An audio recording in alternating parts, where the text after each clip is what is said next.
Bonjour à tous et bienvenue dans cette nouvelle vidéo, j'espère que vous allez bien. Aujourd'hui, ça sera que de la parlotte parce que je vais vous parler de ma vie professionnelle, de comment j'en suis arrivée là devant vous, tout simplement. Allez, c'est parti!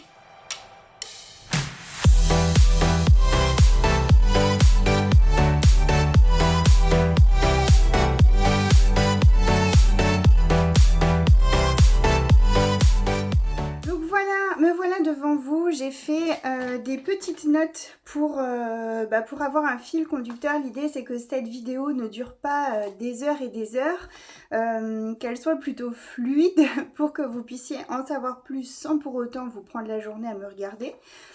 Donc dans les FAQ, dans les questions que je vous avais demandé de me poser, celle-ci revenait beaucoup. Comment j'en suis arrivée là ? Qu'est-ce qui a fait que je suis devenue éleveuse donc, de Chihuahua et de Cavalier King Charles? Et donc je vais me présenter à vous. Je vous avoue que je me sens un peu toute nue sans mes chiens à filmer autour. Je suis toute seule face à vous, je vous imagine devant votre écran et ça me fait un peu drôle pour être franche. Donc je vais enchaîner pour pas stresser, comme d'hab. Donc déjà, pour vous retracer, je suis issue d'une famille d'éleveurs. Donc dans un premier temps, mes grands-parents élevaient des animaux, alors des deux côtés. Mes grands-parents paternels ont élevé notamment des poulets et mes grands-parents maternels élevaient des vaches, des chevaux, des moutons, des cochons, des lapins. C'était une ferme, j'ai grandi dans ce milieu-là. Ma maman, elle, un peu plus sur le tard que moi, a élevé des chiens. Donc elle a eu différentes races au début, le temps de trouver celle qui lui correspondait le mieux. Et donc elle a élevé en majorité des bulldogs anglais et des bulldogs français aussi. Elle a commencé par les bulldogs français et a fini par les bulldogs anglais. Et aujourd'hui, elle élève des bergers de Shetland, donc une tout à fait autre race que les bulldogs. Moi, j'ai été élevée avec des bulldogs et alors je les aime beaucoup, mais j'en voudrais plus. C'est bon, j'ai fait le tour, je crois. Professionnellement, j'ai fait des études, je voulais être professeure des écoles à la base. Ça ne s'est pas exactement passé comme ça parce que je n'ai pas supporté d'être en fac, d'être loin de mes parents, d'être loin de mes animaux dans une ville, je n'ai pas supporté. Un Indien dans la ville, si vous connaissez la référence que je pense, c'était tout à fait ça. Donc pendant ce trou dans ma scolarité, j'ai passé mon certificat de capacité à 18 ans. Le certificat de capacité, c'est l'ancêtre de la cassette, ça s'appelait comme ça. C'était une journée d'examen, grosso modo, et on pouvait avoir des questions autant sur les chiens, les chats, les oiseaux, les nacs, etc. C'était vraiment très très large. Et j'avais eu du coup ce diplôme-là à l'époque. Lorsque j'ai eu 14-15 ans, mes parents m'ont offert mon premier chien, donc c'était un berger polonais, ou appelé Nizini, donc un chien avec tout plein de poils. J'ai voulu avoir des bébés avec cette petite chienne et ce n'est jamais arrivé. J'en ai eu une seconde ensuite, mais c'est pareil, ça n'a jamais marché. Mais c'est là qu'en tout cas est arrivé le repère des poilus, parce qu'on les appelait les poilus, vu qu'elles étaient toutes pleines de poils. Et du coup, c'est là en fait que j'ai déclaré mon affixe, le repère des poilus. J'avais donc 18 ans, quelque chose comme ça. Et donc ça me suit depuis tout ce temps-là. Et j'en suis pas peu fière. Donc bref, j'ai continué ma scolarité, j'ai fait tout à fait autre chose. J'ai fait des études après dans l'immobilier. J'ai travaillé pendant quelques années dans l'immobilier. Et puis après, j'ai atterri en banque. Je reviens sur l'élevage. Donc en 2014, Zoya arrive à la maison. Zoya, toute petite chiot. Ça a été un grand coup de cœur pour Zoya. J'avais encore ma vieille chienne berger polonais qui était en fin de vie et je voulais qu'elle finisse ses jours avec un petit chien un peu joyeux, etc. pour l'égayer, ce qui a vraiment fonctionné. Et Ukita, elle s'appelait Ukita, a elle aussi éduqué Zoya à sa manière. Et du coup, ça a été Le grand coup de cœur, j'ai été élevée avec des bulldogs, j'ai eu ensuite des chiens de berger et j'ai été étonnée par l'intelligence de Zoya, cette petite chihuahua d'à peine 2 kilos adulte. Après, elle a bien grossi, hein, mais elle a été petite longtemps.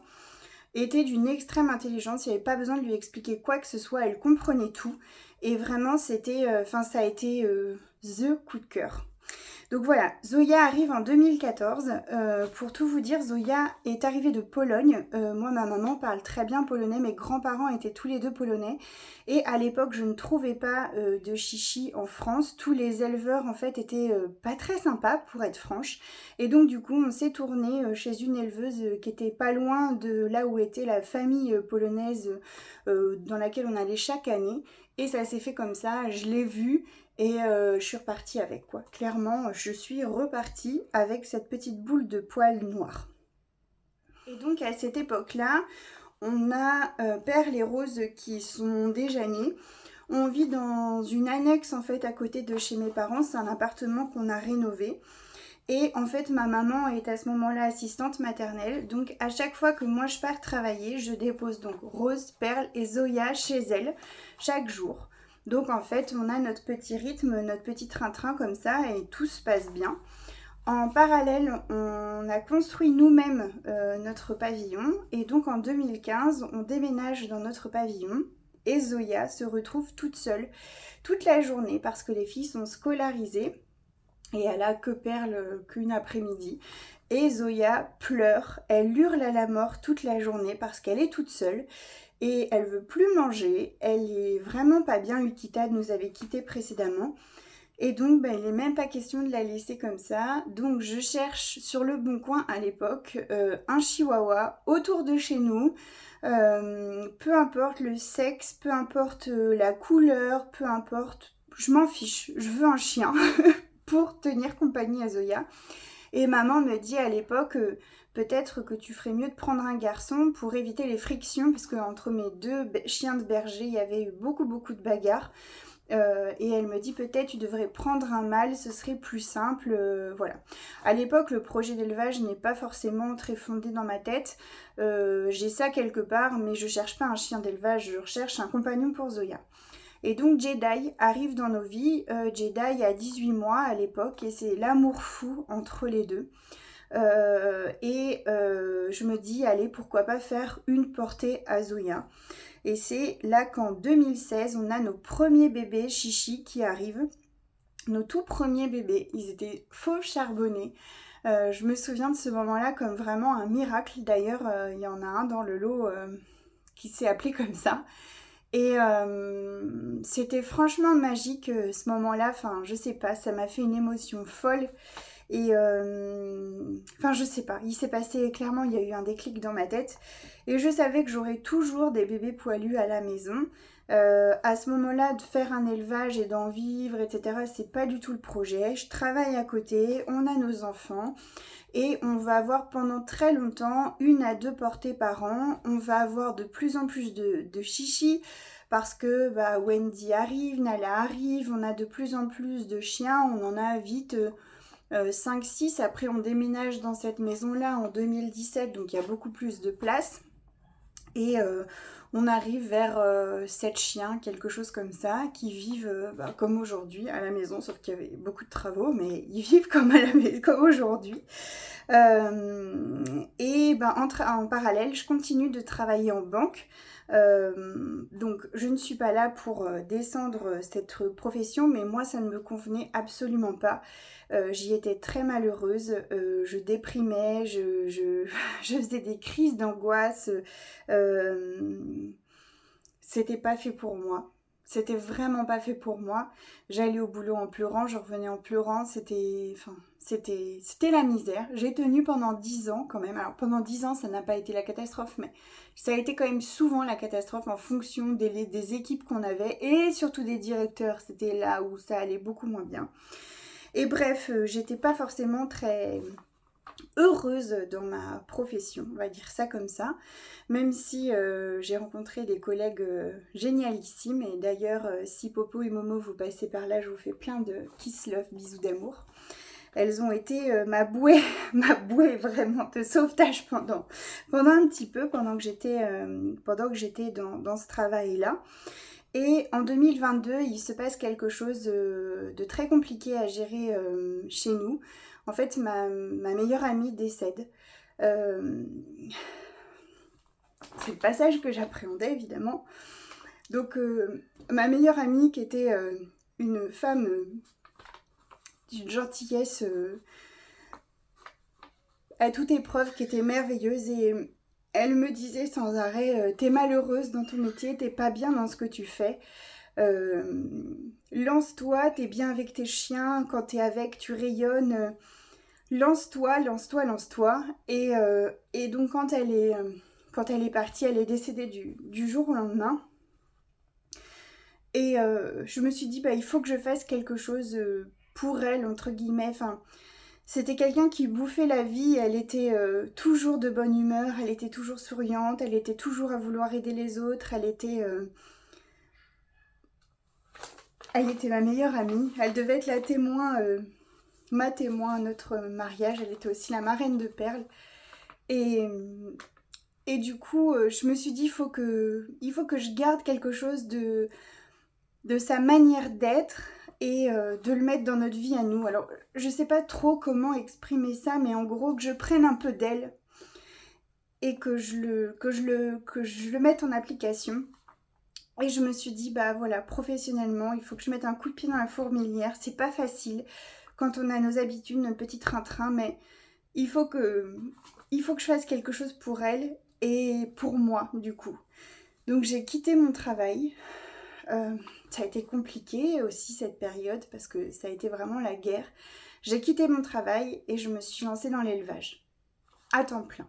Parce que j'élevais toujours, mais l'élevage en fait date maintenant, mais vraiment je me suis lancée dans l'élevage. J'ai repassé cette année mon ACACED. On est en train de mettre en place des infrastructures. Il y a beaucoup de chiens qui sont venus nous rejoindre au repère des poilus parce qu'aujourd'hui on a 20 chiens. Et je fais ce que j'aime chaque jour. Voilà. Je fais ce que j'aime chaque jour. Même si c'est peut-être moins reluisant socialement parlant dans les catégories socio-professionnelles. Mais moi, je suis heureuse avec mes poilus et je me dis que de tout là-haut, elle doit être bien fière de ce qu'on a fait, parce que mon mari aussi a changé de vie. Bref. Et donc voilà, le Chihuahua, c'était une suite logique vu que Zoya a été mon coup de cœur infini et que je pense que vraiment cet adage chichi un jour, chichi toujours est tellement vrai. Et j'avais donc acheté Tempo à l'Arche de Lolita. D'ailleurs, Lolita, si tu passes par là aussi, te fais plein de bisous. Et du coup, Lolita me dit, je lui ai dit que j'aimais beaucoup les cavaliers King Charles, mais que j'osais pas en élever parce que j'avais peur des pathologies cardiaques, parce qu'ils sont reconnus pour ça, de toute façon. Ça et leur extrême gentillesse, ça c'est une évidence. Et un jour, elle me dit, écoute, j'ai une petite cavalier, si tu es intéressée, pourquoi pas. Cette petite cavalier, c'est Sydney. Et quand je suis arrivée chez elle, elle s'est assise sur mes pieds. C'était une évidence en fait, et je suis repartie avec elle. Et puis depuis, vous connaissez mon histoire parce que tout ça, ça a été filmé. C'est sur YouTube, donc Pomme et Sucrète sont arrivées, puis après les trois filles, Twix, Tasha et Tiffany, Ultime Chance et Huguette en sont sorties de Sucrète, enfin bref, voilà. Donc aujourd'hui, j'en suis là. Pourquoi YouTube aussi? Donc ça c'est venu en parallèle en fait quand je déprimais clairement parce que ma sœur de cœur nous avait quittés si soudainement. Je me suis réfugiée dans l'équitation, dans le cheval et je passais beaucoup de temps à regarder des vidéos YouTube de youtubeuses qui expliquaient ce qu'elles faisaient au quotidien avec leurs chevaux.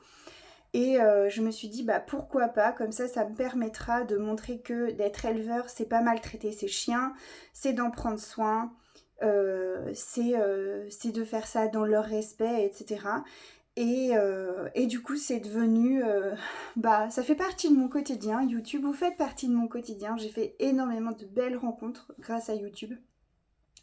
Et c'est impressionnant d'ailleurs. Et j'aurais jamais pensé ça, je pensais recevoir beaucoup de critiques, alors j'en reçois, hein, mais j'ai envie de dire après tout, si les gens, ça leur fait du bien de me critiquer, bah qui me critique, moi j'ai rien à me reprocher. Et voilà un petit peu mon histoire professionnelle. C'est parti d'un coup de cœur, ça a fini par un geste, enfin ça a fini non, ça a commencé par un coup de cœur.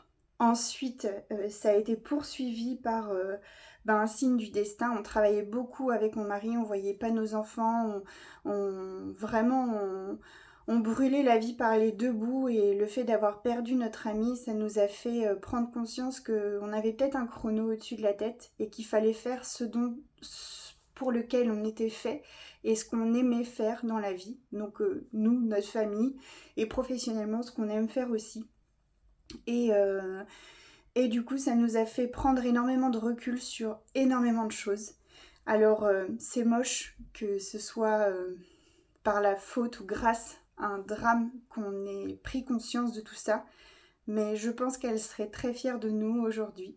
Et, et en tout cas, elle m'accompagne chaque jour. Ce sont ces boucles d'oreilles que je porte.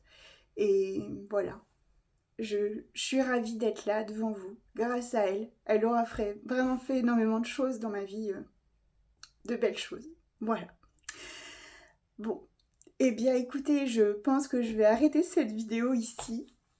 J'espère qu'elle vous aura plu. J'espère que j'ai été assez précise, que ça n'a pas été trop long à écouter. Si vous voulez que je vous fasse d'autres vidéos de ce type sur d'autres sujets, bah écoutez, pourquoi pas. En tout cas, je vous embrasse bien fort. Prenez soin de vous, ça vient de là d'ailleurs. Prenez soin de vous, prenez soin de vos proches parce qu'on leur dit au revoir un jour, mais on ne sait pas si on leur dira bonjour le lendemain. Donc prenez soin de vos proches et puis de vos poilus parce que c'est ce qui est vraiment de plus important dans notre vie. Les belles voitures, tout ça c'est vraiment secondaire. Le plus important souvent il est juste devant notre nez. Voilà. Je vous embrasse mes petits abonnés et je vous dis du coup à demain pour une prochaine vidéo. Plein de bisous.